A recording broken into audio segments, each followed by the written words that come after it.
My dear masters, my dear friends, my dear gods, எல்லோருக்கும் வணக்கம். தினமும் இந்த தியானம் என்பது மிக்க முக்கியமாக நம்ம செய்யணும் மாஸ்டர்ஸ். நாம எங்கெங்க எல்லாமே போறோமோ அங்கங்க எல்லாமே உடல் மற்றும் மனம் ஏதோ ஒன்று விஷயம் அப்சர்வ் பண்ணிட்டே இருக்கும். மைண்டு பஞ்சேந்திரியங்கள் மூலமா விஷயங்கள் எல்லாமே அப்சர்வ் பண்ணிக்கும். யாரோ ஒருத்தர் வார்த்தை சொல்லுவாங்க, அந்த வார்த்தைகள் எல்லாமே எடுக்கும்.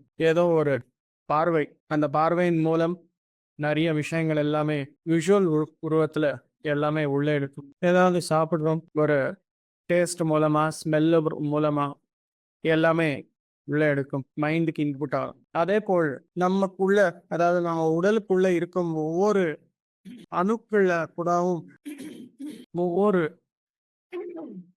ஒவ்வொரு செல்லும் இந்த விஷயங்கள் எல்லாமே அப்சர்வ் பண்ணி ஸ்டோர் பண்ணி, எப்படி ஸ்டோர் பண்ணிக்கும் அப்படின்னா, இந்த பூசக்தி, அதாவது உணவின் மூலம் போகுது இல்லையா, அந்த உணவு எங்கிருந்த வந்தது, எப்படி அந்த வேளாண்மை என்பதை செய்திருக்காங்க, அதுல மருந்து மாத்திரை ஏதாவது போட்டிருக்காங்களே, இந்த விஷயங்கள் எல்லாமே உணவு மூலமா நம்ம உடலுக்குள்ள போகும்போது அந்த விஷயங்கள் எல்லாமே செல்ஸுக்குள்ள ஸ்டோர் ஆகும் மை டியர் ஃப்ரெண்ட். அதே போல் நிறைய சத்தங்கள் எல்லாமே வரக்கூடிய ஒரு என்விரான்மெண்ட்ல இருக்கும்போது அந்த சவுண்ட் வேவ்ஸ்ல எல்லாமே அந்த எனர்ஜி வருது இல்லையா, அந்த எனர்ஜி எல்லாமே நம்ம உடலுக்குள்ள இருக்கும் அனைத்து செல்ஸ்லயும் ஸ்டோர் ஆகும். சூரியனோட ஒளி மற்றும் ஆகாயத்திலிருந்து வர வர அந்த காஸ்மிக் எனர்ஜி, அந்த சக்தி, அந்த இன்ஃபர்மேஷன் எல்லாமே நம்ம உடலுக்குள்ள இருக்கும் செல்ஸுக்குள்ள எல்லாமே ஸ்டோர் ஆகும். எப்போ தியானம் செய்கிறோமோ இந்த இன்ஃபர்மேஷன் எல்லாமே நமக்கு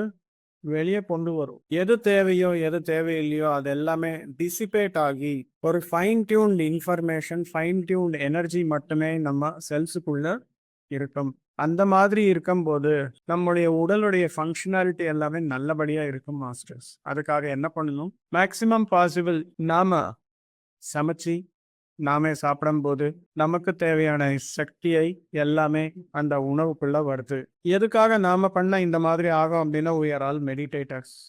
நாம மெடிடேஷன் பண்ணி நல்ல எண்ணத்துடன் நல்ல எனர்ஜியுடன் சமையல் சமைச்சு சாப்பிடும்போது நம்ம உள்ள இருக்கும் அந்த ஆட்டம்ஸ், செல்ஸ்ல எல்லாமே அந்த எனர்ஜி, தேவையில்லாத எனர்ஜி எல்லாமே போயிட்டு, தேவையில்லாத இன்ஃபர்மேஷன் எல்லாமே போயிட்டு, தேவையான எனர்ஜி, தேவையான இன்ஃபர்மேஷன் மட்டுமே ஸ்டோர் ஆகும். அதே போல் எப்போ பார்த்தாலும் சத்தம், சண்டை இந்த மாதிரி இருக்கும்போது அந்த இன்ஃபர்மேஷனே ஸ்டோர் ஆகும். அது எல்லாமே இல்லாம நல்ல இசையுடன் தியானம் பண்றது, இசை கேட்பது, இசை பயிற்சி செய்வது, இதன் மூலம் வெரி வெரி ஈஸியாக, இயல்பாக தேவையில்லாத எனர்ஜிஸ் கூடி சீக்கிரமா போயிடும். எப்போ நம்ம மைண்ட்ல இந்த எண்ணங்கள் எல்லாமே போயிடுமோ, எப்போ இந்த செல்ஸுக்குள்ள இருக்கும் தேவையில்லாத நெகட்டிவ் எனர்ஜி, நெகட்டிவ் இன்ஃபர்மேஷன் எல்லாமே போயிடுமோ, யூ வில் ஃபீல் ரிலாக்ஸ். அதுக்காகவே இசை தியானம் என்பது மிக முக்கியம்.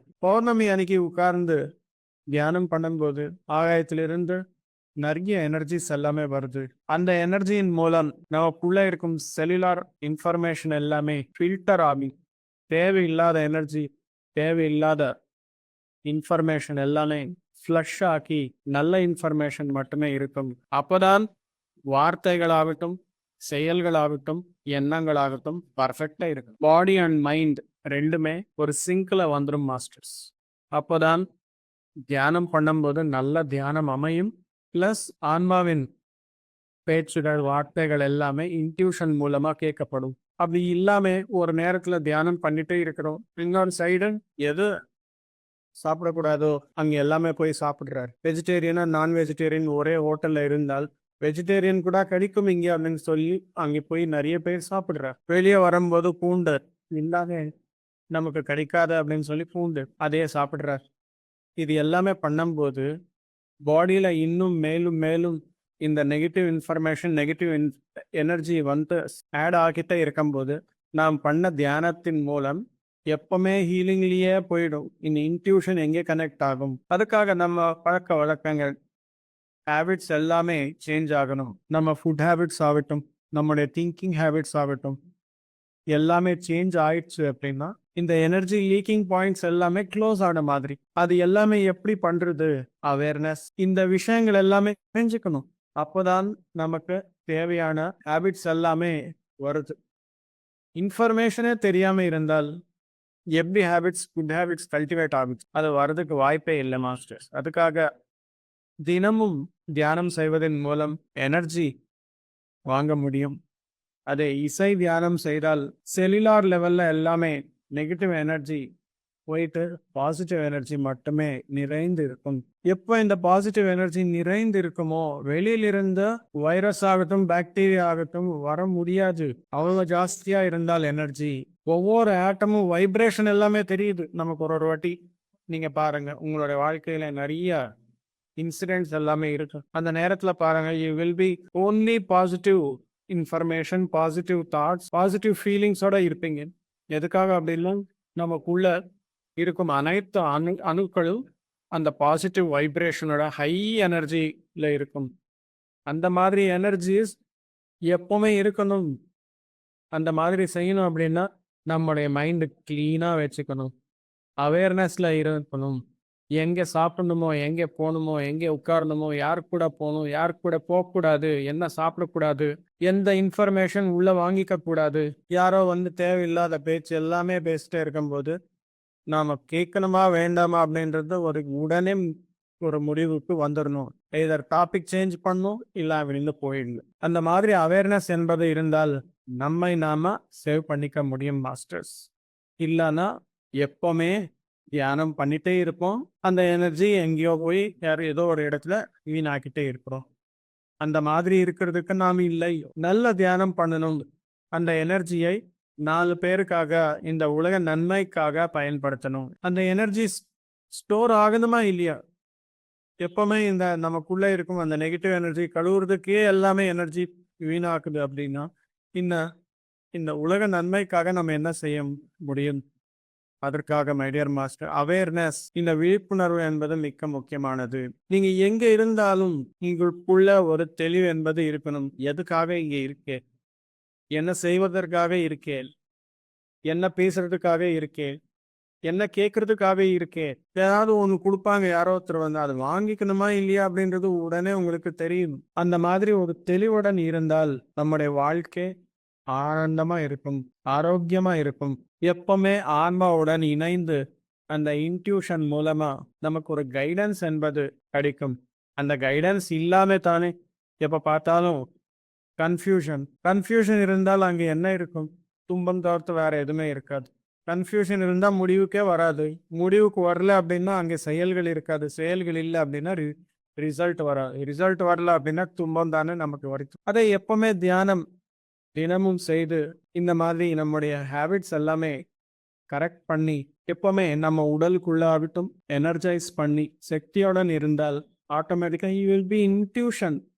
உங்களுக்கு எப்பவுமே இன்ட்யூஷன் என்பது கிடைக்கும். அந்த கைடன்ஸ் என்பது ஆத்மாவுடன் வந்தால் யாருமே உங்களை நிறுத்தவே முடியாது my dear friends. You will become unstoppable.